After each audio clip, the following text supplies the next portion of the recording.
FridayBytes by Helixz. Know that we are living in a world where the users want to share their data at the speed of thoughts. So whether it is a WhatsApp message or looking at a Uber driver location. So if the application doing a hard page reload, it is a painful. So it is a slow process. So as developers, uh, all we using REST APIs, just traditional REST APIs following request response model in our applications. But when it comes to the real-time protocols, real-time communication, there are a few issues. So in order to achieve those, we should know some protocols in real-time communication. So the today topic is about real-time web protocols that every developer should know. So before moving to protocols, we should understand what is actually mean by real-time communication. So here assume like in the middle there is a server and there are 3 clients that is connected to that server, and the client A sent a message and then server received it. So in the real-time communication, the server has a responsibility to send this message to the client B and client C, and it should be happen when the client A send it. It should be happen immediately. So like so it is sending the message, and you can see now the all of 3 clients are synced with the same message at this moment. So this is actually mean by real-time communication. So these are few examples that follows real-time communications. So that applications like WhatsApp, Slack, and Discord. So in the WhatsApp, if you are trying to send a message in a group, and after you send it in that group, in that same group, all users get that message when you send it. So that is the real-time communication. And also in the GitHub, if you are looking at a branch in the web browser, and if some developer pushed some new commit to that branch, you will see a button or something to refresh the page. So then we should understand communication patterns. Actually, we should know how the data is flowing through the networks from client to server and server to client. So there are 4 patterns, which are unary, service streaming, client streaming, and then we have bidirectional streaming. So in unary, assume there is a server and client connected together. And then the client requesting something like, give me the order details for this order ID. So then the server get that request and it is taking the data from the DB and it is returning the full response as once. So this is something like the traditional request response model that we are using in the REST APIs. So after receive the response, the connection is closing. And here it is used, here it is the client sends only one request and the service only replies once. Then we have server streaming. Again, we have server and the client. And in this time, the client requesting something like, give me the rate USD to LKR. So, this is something continuously changing by the time. So when the server is responding at the first second, the rate is in this value. So then in the next second, it is changed. So the server can continuously push the update value to the client. And here the connection is closing either client or by the server. Here the client sent only one request and server can send multiple replies. Then we have client streaming. In client streaming, again, we have server and client. And assume it is like a location tracking application. So the client send his location continuously to the server like so. And at the end, the server is responding a message with acknowledgement message like I received those locations. So then the connection is closing. Here the client send multiples, but server only once. Then we have bidirectional streaming. which is combination of client streaming and server streaming. Here again, we have client and server. This time, client send a message to the server, and server can reply for that. But in the meantime, client can send another message without an interruption through the same channel. And like so, again, client can send message and server can respond for it. So here also, the connection is closing by the client or server. So both can send multiples here, you can see, and they are continuously exchanging their messages. And here it uses full duplex, which means send messages to both sides at the same time through the same channel. So can REST do real-time communication? So you may think like, can we handle this real-time communication with the normal REST request response model? Actually, there is a way which is called pooling. And there are two pooling methods, which are short pooling and long pooling. And when it comes to short pooling, the client is asking, is there any new data by sending a request from the server? So in this time, there is nothing to send back, nothing new. So it is just response as no, and the connection is closing because it's using the traditional request response model. So here again, the client keep continuously asking for new data. And in this time also there's nothing. But here, in this time, there's some new data. So the server can push it back to the client. And then again, connection is closing, but the client is keep asking continuously. So it is like a cycle. It's like a chain that is happening. So in the long pooling, the same thing. The client is asking for any new data. But here, the server is not responding immediately. It is waiting until it gets some new data. And then after received it, it is returning back to the client. And same thing, connection is closing because it is still using request response model. And then client is keep asking for any new data. But there is issue because this is a long-lived connection. And if there is a timeout like 10 seconds or 20 seconds, so after that 10 seconds, if nothing gets new in the server side, so this connection will be timeout. So in that case, the client is opening another request like so. So let's see what are the pros and cons in pooling. So it is widely compatibility because it is using REST traditional way, and most of the browsers are support it, and easy to implement, and we can achieve the real-time communication with this.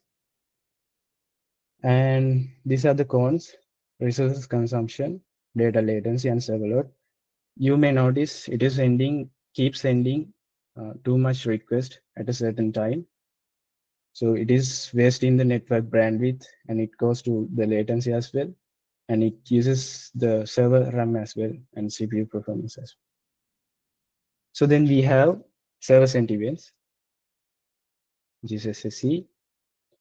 Here what happened is the client send a HTTP request with this header change, accept text event stream.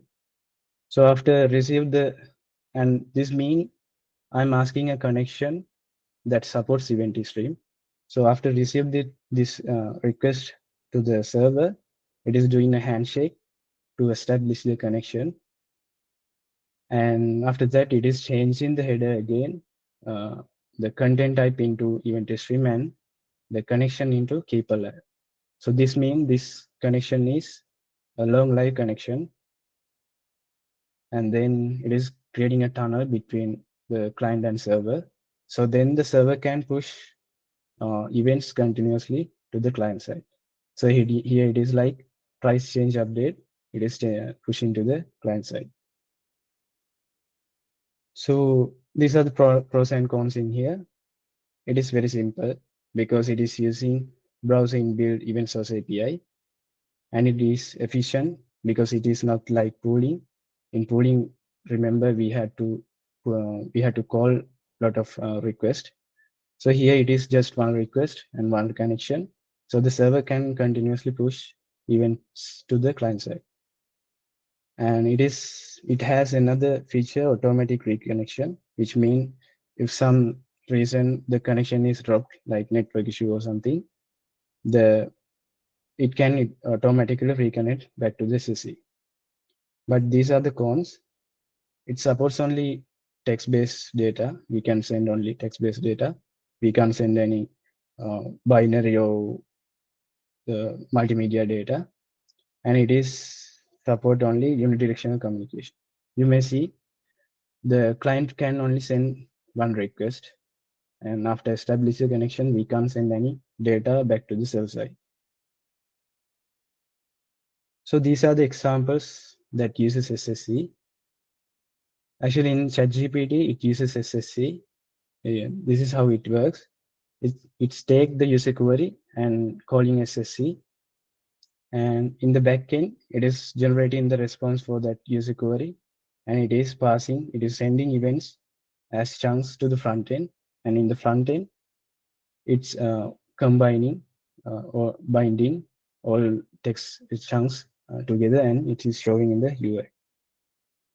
So we can use SSC to dashboard like this, live update dashboards.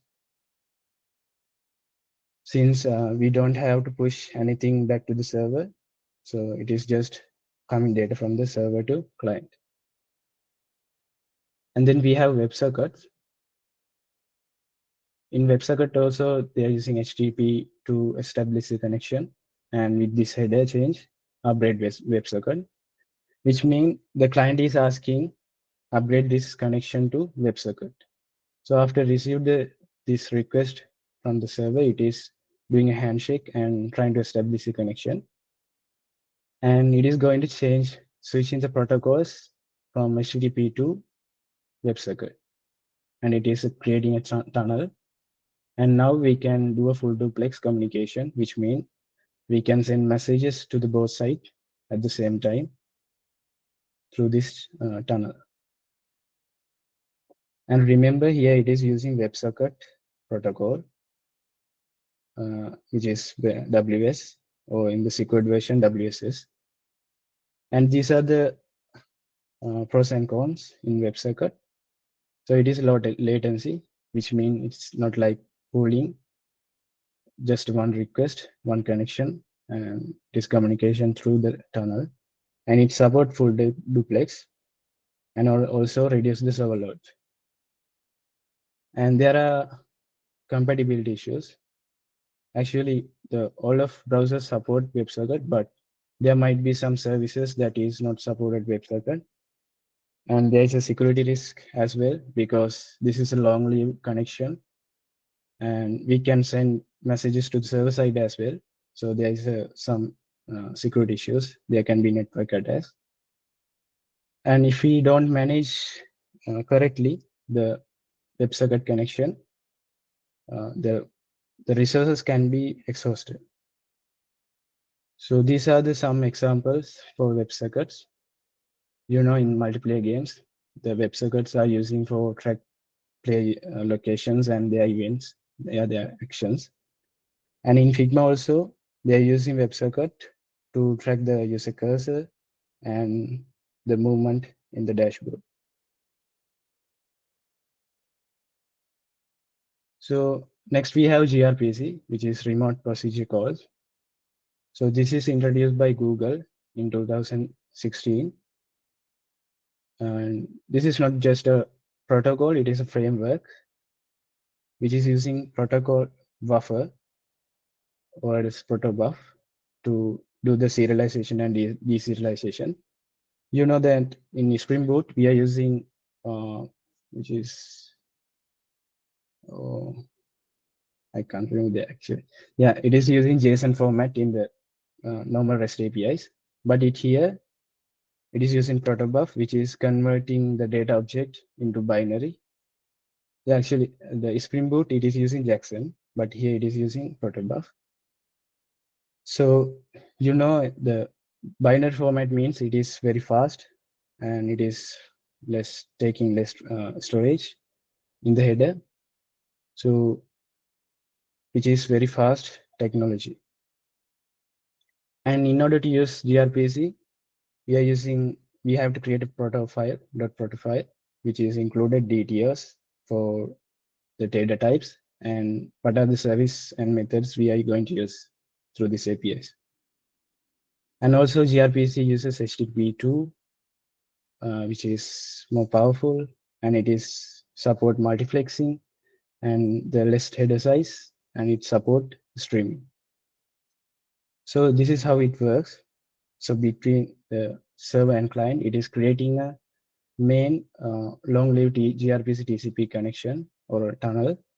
And inside that main tunnel, we can have multiple sub-tunnels for our streaming APIs.